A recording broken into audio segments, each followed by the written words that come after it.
Bonjour à tous et bienvenue à ce 5e sommet de la conscience créé par Anna et Rulio. Cet épisode maintenant annuel dans lequel nous avons le plaisir de nous retrouver pour contribuer à l'éveil de la conscience et à poser un autre regard sur notre planète. J'ai le plaisir d'y être invité pour la 5e fois et de vous présenter cette année la thématique « Célébrer l'être en soi » pour célébrer l'être terre. Célébrer l'être en soi pour célébrer l'être terre. Au cours de ces différents sommets de la conscience, j'ai eu le plaisir de partager avec vous une étude réalisée auprès de 1059 personnes âgées de 4 à 80 ans qui s'est déroulée entre 2003 et 2015. Dans cette étude, nous avons démontré qu'il existe une corrélation entre une intériorité de l'être, une identité d'être profonde et la capacité que j'ai de créer de la valeur globale à l'extérieur. La capacité que j'ai d'avoir des pratiques qui régénèrent l'écosystème. Plus je vais être en intériorité, ressentir en moi l'amour, la paix, la joie, la félicité, la bienveillance, la force, le courage, l'inspiration, et plus mon regard sur le monde va être empreint de ces états d'être que je ressens à l'intérieur de moi et je vais percevoir le monde dans son être.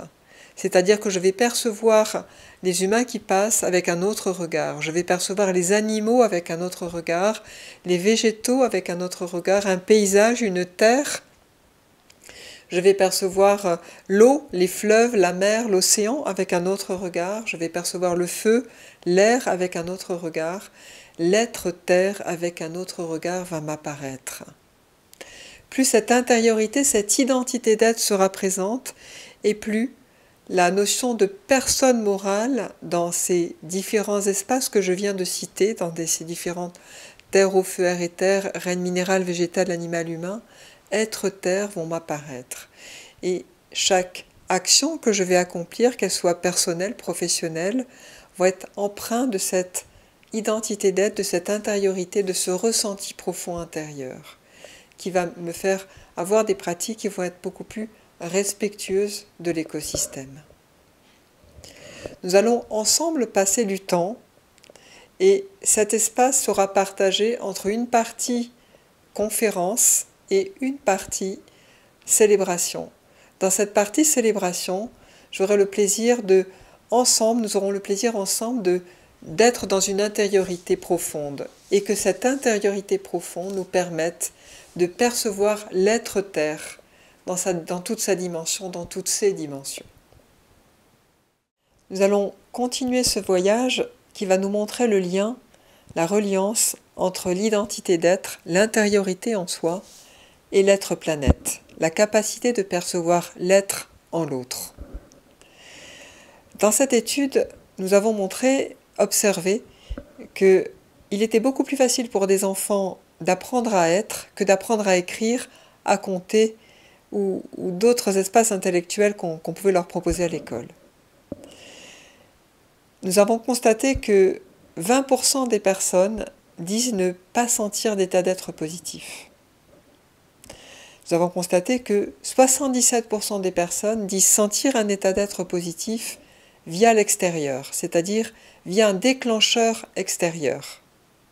Mais que naturellement, en elles-mêmes, sentir un état, les personnes ne pensent même pas en parler. 77% des personnes disent sentir un état d'être positif via l'extérieur. Le premier dans ce palmarès, c'est la nature. Ensuite, nous avons l'avoir, avoir une voiture, une robe, une maison, l'avoir, posséder. Le troisième espace, c'est la famille. Et ensuite, nous avons les amis, les loisirs qui se succèdent. Donc, je vais vivre en extériorité. Troisième espace, des personnes qui disent, 2%, qui disent « je sens un état d'être positif de temps en temps, indépendamment d'un déclencheur extérieur, mais je n'ai pas la maîtrise de cela. C'est-à-dire que ça vient de temps en temps. Je me réveille le matin, je me sens bien, mais je ne sais pas pourquoi, et c'est vrai que les événements difficiles autour de moi n'affectent pas cet état intérieur. 2% des personnes. Et puis 1% des personnes qui pensent à avoir la main sur un état d'être positif. Je choisis maintenant la joie. Je sens la joie. Je choisis maintenant la bienveillance. Je sens la bienveillance. Je choisis le courage. Je sens le courage. Etc. etc. On a répertorié plus de 204 états d'être positifs, dit par les personnes. Nous avons constaté que cette identité d'être qui fait que je suis en extériorité ou en intériorité par rapport à un état d'être positif, nous avons identifié 9 étapes. 4e étape, je sens un état d'être positif. 5e, je suis cet état. 6e, je suis créateur de cet état, porte-flambeau de cet état, c'est ma nature. De la même façon que je peux être menuisier, charpentier, agriculteur, consultant, médecin ou autre, eh bien, je suis créateur de paix, de joie, d'amour, de félicité, de béatitude, de connaissance, etc., de sagesse. De la même façon, créateur d'eux, je rayonne cet état, je transmets cet état et j'enseigne cet état. 9 étapes différentes d'intégration de cette intériorité que nous avons appelée l'identité d'être. Et ce degré d'identité d'être, de 1 à 9, va générer une vision du monde complètement différente, des pratiques personnelles, professionnelles, des concepts complètement différents sur notre planète. Le niveau 1, si je prends le métier d'agriculteur par exemple, va générer de l'engrais. Je suis en extériorité complètement par rapport à moi et je vais besoin d'avoir des apports extérieurs à la terre pour la fertiliser. Je vais considérer, je ne sens pas d'état d'être positif, ça veut dire que je vais avoir besoin pour combler cet état intérieur difficile, d'avoir beaucoup de choses. Je vais être matérialiste et avoir besoin d'accumuler beaucoup de choses pour combler cet état qui ne sera jamais rassasié par quoi que ce soit. Donc je vais essayer de posséder de plus en plus. Ça va me remplir. Le niveau 2, je vais être en équivalence en agriculture raisonnée. Donc je vais toujours être en extériorité par rapport à moi-même, mais c'est l'extérieur qui génère des états d'être positifs en moi. Donc je vais continuer à être en extériorité par rapport à mon monde intérieur, et donc je vais être en extériorité par rapport à la planète aussi. Donc je vais continuer à la renforcer en engrais, en autre chose, en extériorité. Niveau 3, je sens des états d'être de temps en temps, par moi-même. Mon intériorité commence à émerger, et dans ma vie, je vais arrêter de subir la vie, je vais être dans un espace de conscience petit à petit, où je vais pouvoir considérer que tout ce qui arrive dans ma vie a un sens et le résultat de quelque chose. Alors, mon enfance, le transgénérationnel, les vies antérieures pour ceux qui sont dans ce concept-là, peu importe. Mais en tout cas, je vais chercher en psychologie classique, humaine, des solutions à ce mal-être potentiel que j'essaie de combler toujours par l'extérieur, par plus d'activités, par plus de choses. Le niveau 4, j'ai la main sur un état, je sais que tout est énergie, et je vais commencer à rentrer dans l'agriculture un peu plus que dans du bio. Tout à l'heure j'étais dans du bio au niveau 3, en niveau 4 du bio vie, c'est-à-dire que mon intériorité me permet de rentrer en relation avec mon environnement, les humains, les animaux, les végétaux, où je commence à percevoir des choses. Et je vais arrêter potentiellement d'écouter ce qu'on me dit de faire et de rajouter sur ma terre. Mais je vais être à l'écoute des plantes sauvages qui sont présentes, de ce qu'elles signifient et de comment les plantes que je veux planter, cultiver, puissent trouver un espace au sein de ces plantes sauvages. Et plus je vais continuer mon chemin vers l'identité d'être, et plus mon espace de conscience va s'élargir, s'ouvrir, et je vais percevoir de plus en plus en moi-même, et donc en l'autre, l'être. À partir du niveau 4, je sens un état d'être positif sur intention. Je vais me rendre compte que les difficultés de vie que j'appelais au niveau 1 des traumatismes, au niveau 2 des blessures, au niveau 3 des blocages, des mémoires, au niveau 4 ça va devenir des densités que je vais pouvoir ouvrir, voir des ouvertures, des opportunités. Et plus l'identité d'aide va augmenter, et plus les événements de la vie vont devenir potentiellement des espaces, ressources, des puissances d'action que je vais pouvoir mettre en œuvre, des compétences d'être et d'action, des forces d'incarnation que je vais mettre en œuvre. Combien de personnes ont vécu parfois des choses très difficiles et ça fait de très bons professionnels dans ces domaines. Nous avons montré tout ça dans cette étude. Un agriculteur qui pourrait être dans des niveaux 7, 8, 9 pourrait être quelqu'un qui, dans l'objet social de sa société, mettre au niveau 1, régénérer l'écosystème de la planète. En tout cas, de ce qu'il se propose de faire. Un apiculteur pourrait dire régénérer la pollinisation et aider les abeilles à le faire dans l'espace dans lequel je vais être apiculteur. Et dans cet espace où l'apiculteur va œuvrer pour le bien-être de ses abeilles, alors la nature, les abeilles vont lui donner ce dont il va avoir besoin pour vivre. Et si une année il y a un petit peu moins de miel que les autres années, eh bien on va le transformer, ce miel, pour en faire autre chose. Se pourrait-il que dans des niveaux 6, 7, 8, 9, eh bien chaque chef d'entreprise, chaque être humain se pose la question dans ses pratiques, est-ce que je régénère l'écosystème dans ce que je suis en train de manger, dans ce que je porte comme habit, dans mes pratiques professionnelles? Se pourrait-il que la première finalité de quelqu'un ou d'une entreprise soit en quoi je régénère l'élément terre, l'élément eau, l'élément énergie, le feu, l'élément air, le règne minéral, végétal, animal, humain? Se pourrait-il que plus mon intériorité, mon identité d'être est là, et plus je puisse me percevoir au service de l'être, dans la régénération de l'être en chacun sur cette planète. Je laisse cela à votre réflexion. Et donc, comment faire?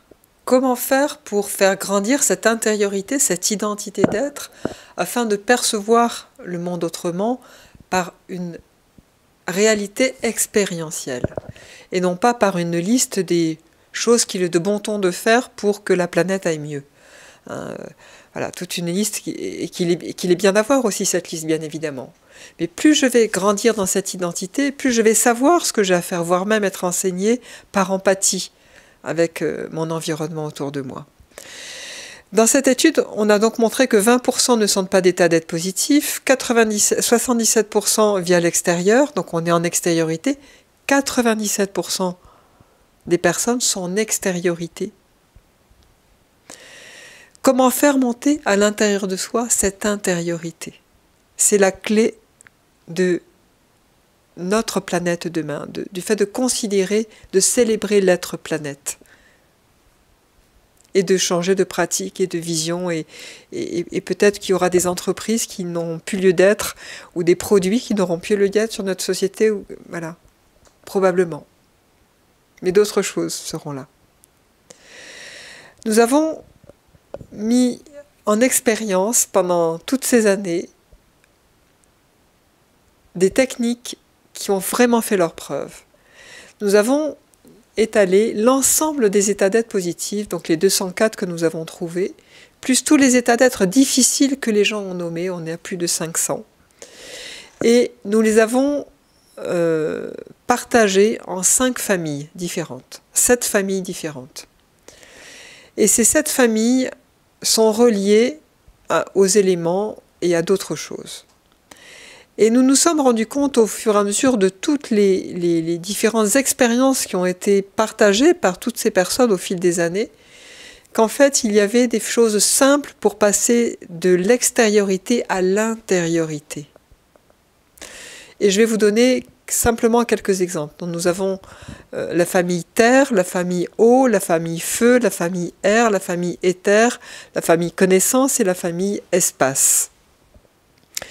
Et chacune de ces familles dans laquelle nous appartenons. On peut appartenir à plusieurs familles, mais on va avoir quand même une résonance avec une famille particulière, va être présent. Par exemple, si je prends la ligne du feu, en ligne du feu, on va avoir en extériorité, quand on vit vraiment en extériorité par rapport à soi, on va avoir des phases de haine, de rage, de violence, de colère, d'irritabilité, d'agacement, d'impatience, et puis on va passer ensuite à la vitalité, l'enthousiasme, le dynamisme, le courage, la force, la puissance, l'énergie, la lumière, tout ça c'est du feu. Et on s'est rendu compte que pour passer dans une intériorité, dans une identité d'être de type 4, 5 ou 6, plus une personne subissait en elle, ou de l'extérieur ou en elle, le feu, donc la violence, la colère, etc., plus elle développait en elle la ligne d'intériorité, c'est-à-dire la vitalité, le dynamisme, la force, le courage, l'énergie, la puissance et la lumière à l'intérieur d'elle-même, et moins elle allait subir la colère, la violence, etc. Et ça allait faire de cette personne un maître du feu.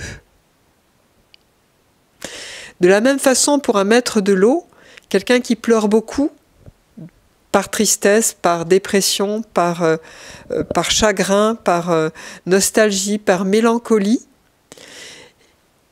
Quelqu'un qui va cultiver, pleurer d'amour, de joie, de beauté, de gratitude, de grâce, d'être une source infinie, avoir cette conscience d'être une source infinie qui permette à chacun d'être touché par son être profond. Eh bien, les larmes, qu'elles soient en ligne d'extériorité ou d'intériorité, vont faire une différence énorme. C'est-à-dire que plus la personne va s'entraîner à pleurer par être touchée par l'être, en regardant un paysage ou tout simplement en elle-même, et plus la tristesse, la mélancolie, etc., de cette ligne d'extériorité va disparaître de sa vie. Même chose pour la ligne de terre où on est dans la structure ou l'enfermement, dans la ligne d'air quand on est dans l'amour ou qu'on est dans l'abandon, qu'on soit dans l'abandon. Même chose pour la ligne de l'éther, dans l'engagement à soi-même ou le désengagement par rapport à la vie. Même chose pour la connaissance directe, l'intuition, la perception, ou la notion d'intellect, mais procrastination, tout ce qui a trait au petit vélo mental, tout ce qui a trait aux formes de l'intellect qui nous font vraiment tourner en rond dans notre vie. Et puis toute la ligne d'espace où est-ce que je subis le néant, je ne suis rien, je suis transparent, la solitude, l'inertie, et je vais passer à la notion de liberté, d'espace, d'expansion, d'unité, de vacuité. Donc nous nous sommes rendus compte que plus on allait cultiver en soi des états afférents à des difficultés, et plus une personne allait devenir compétente dans un domaine particulier relatif à la nature. Nous avons 95% de corrélation entre quelqu'un qui va cultiver à un moment donné sa ligne haute, on va dire, ou sa ligne d'intériorité par rapport à ce que je viens d'évoquer, et un métier que la personne va faire derrière. C'est 95% de corrélation. Donc une façon simple d'arriver à l'intériorisation, observons nos difficultés de vie, voyons dans quelle ligne d'être, dans quelle famille d'être elles sont, et cultivons en conscience, en se disant toutes les heures je mets un bip sur mon portable par exemple, et toutes les heures, en un éclat d'instant, je vais cultiver, si c'est le feu, le courage, la force, l'énergie, la lumière, de façon à ce que petit à petit, l'énergie difficile soit transformée en puissance d'action et en autre chose. Ce que je viens d'évoquer là pourrait être une voie, une solution, en tout cas elle est pour beaucoup de personnes aujourd'hui, permettant à cette identité d'être d'être beaucoup plus présente à l'intérieur de nous, d'aller dans notre intériorité, notre acceptation profonde de ce que nous sommes, afin que notre perception du monde change et que cette empathie, cette perception de l'être en l'autre, qui pourrait faire de chaque règne ou élément sur la planète une personne morale véritablement, dans la façon que j'ai de la considérer, et qui me fasse changer toutes mes pratiques professionnelles, de m'alimenter, de me vêtir, de me nourrir, d'avoir une maison, etc., etc. dans mon métier. C'est une proposition. Pour illustrer un exemple parmi d'autres, lorsque dans les Cévennes, le temps est venu de cueillir les plantes et que je sens qu'elles commencent à être prêtes, je me mets dans l'état d'être le plus facile pour moi, qui est le plus simple.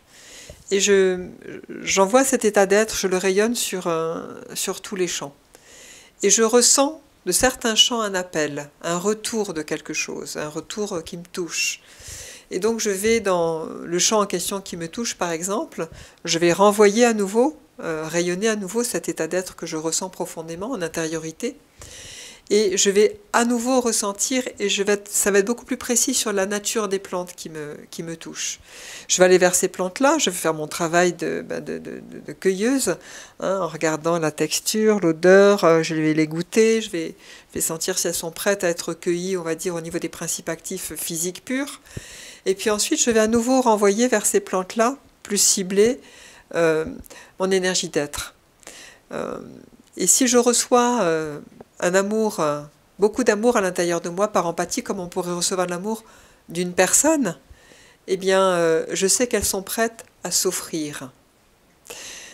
Se pourrait-il que plus les maîtres de la terre, de l'eau, du feu, de l'air, de l'éther, de la connaissance et de la conscience-espace arrivent à être ce qu'ils devraient être en cultivant leur identité d'être, en considérant que tout est énergie, que du feu est du feu, et qu'il n'y a pas de jugement de valeur à avoir dessus, à un moment donné, que ce feu devienne de la force, de la lumière, que l'eau devienne les maîtres de l'eau des sources, que les maîtres de la terre des structures, eh bien, plus ces espaces-là ces personnes-là auront fait ce travail intérieur profond, et plus potentiellement, la capacité d'identité d'être de chacun sera importante, et la capacité que l'on aura de communiquer avec la nature et de percevoir l'être dans la nature sera importante.